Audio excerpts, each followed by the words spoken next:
Hi, my name's Alex. I'm taking a law course at school, and I have been given the opportunity to talk with some judges to find out more about the way the BC court system works. So far, I've found out that if one of the parties is unhappy with a decision made in Supreme or Provincial Court, he or she can appeal their case to the Court of Appeal for BC.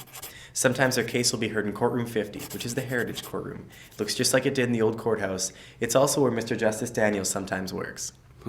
That's true. That courtroom is used frequently. I hope you get a chance to hear some cases there. Mr. Justice Daniels, I noticed that you have a black robe on. The Supreme Court judge told me that she usually wears black robes too, except in murder cases. Well, here in the Court of Appeal, the judges and lawyers wear only black robes. Okay, so if someone's appealing a case, where do those appeals come from? We hear appeals from criminal and civil cases heard in the Supreme Court of BC, and criminal cases heard in the Provincial Court of BC, and cases heard by administrative tribunals such as the Workers' Compensation Board. So can anyone appeal his or her case? In criminal cases, the accused can appeal their conviction, but would have to be granted leave to appeal their sentence. Crown can also appeal a decision or a sentence. In civil cases, any final order of the Supreme Court could be appealed. However, if the civil case comes from the Small Claims Division, it can only be appealed in Supreme Court, and a new trial would be held.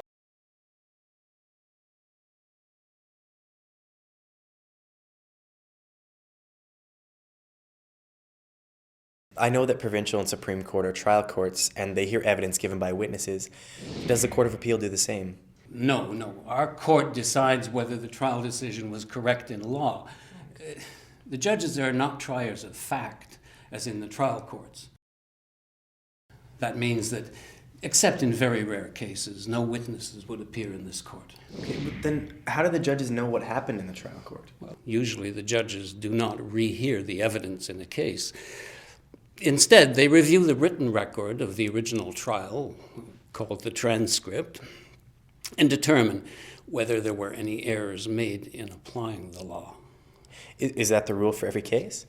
Well, recently there was an exception that occurred in a murder case in which one of the jurors had had an affair with one of the accused. The people accused were found not guilty. The affair didn't come to the attention of the trial court, so the evidence of the affair had to be presented when the Crown appealed the case. One judge of the Court of Appeal heard the new evidence, and it became then a part of the transcript that the full court was asked to review. Okay, you said a full court heard the review. What does that mean? It means that each appeal is heard by a panel of 3 or 5 judges sitting together. If the court is being asked to overturn one of its previous decisions, then 5 judges would hear that appeal. But the courtrooms I've been in have only had a place for one judge to sit.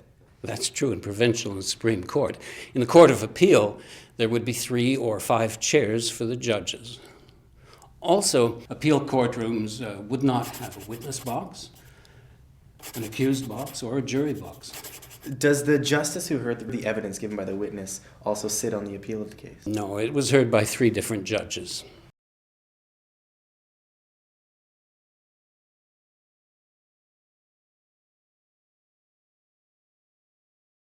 Does the accused in a criminal appeal even come to court for the appeal? No. Usually an appeal case involves only the judges and the lawyers. What are the parties in an appeal called? Are you still the defendant, and is there a plaintiff? If you're the person bringing an appeal to the court, you are called the appellant. Okay.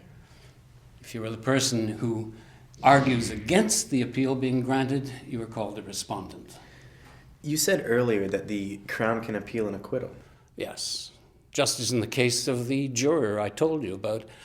The Crown may also want to appeal a sentence. It is called an appeal, not a prosecution. What if the person appealing is not happy with your court's decision? Then there is a possibility to appeal to the Supreme Court of Canada. In those cases, a panel of 3 judges needs to grant leave or permission before that court will hear the appeal. What kind of case would be given permission to appeal? Well, usually cases involving matters of national importance would be granted leave to appeal.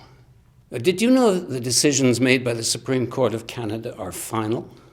You mean judges have to follow the law as stated in decisions made by the Supreme Court of Canada? Well, actually, I meant that there is no further appeal possible. What you're talking about is called following precedent, which is following and applying the law as decided in previous cases if both cases have similar fact patterns.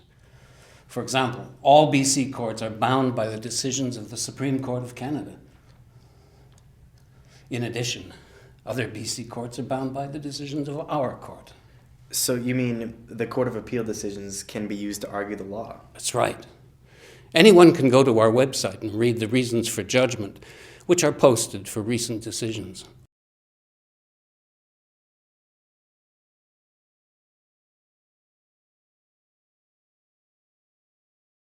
I have a few more questions about your court. For instance, where do you start an appeal? Vancouver is the central registry for the Court of Appeal. You would file your appeal papers there. Does that mean that appeals are only heard in Vancouver? Oh, no. Court of Appeal judges sit regularly at the law courts in Vancouver and Victoria, and from time to time in Kamloops, Kelowna, and Prince George. The judges of Court of Appeal are also judges of the Yukon Court of Appeal. The Yukon Court of Appeal sits once a year in Whitehorse, although Yukon appeals are also heard in Vancouver. Mr. Justice Daniels, can you tell me how many appeal court judges regularly sit on the court? There are 14 full-time judges plus the Chief Justice. Also, semi-retired judges sit at least half-time as supernumerary judges. My class is studying a case where a person was injured when a drunk driver hit his car. Is it likely that a case like that would make it to the Court of Appeal? Well, that would depend on the decisions of the trial court and the parties and the Crown involved. It is possible that it could be appealed at some stage, either in the criminal or civil proceedings. Thank you for taking the time to speak with me today, Mr. Justice Daniels. You're welcome, Alex. I enjoyed our discussion. Want to learn more about the BC court system? Make sure you explore additional resources on the Law Courts Education Society's website, such as teaching guides for teachers and student handouts.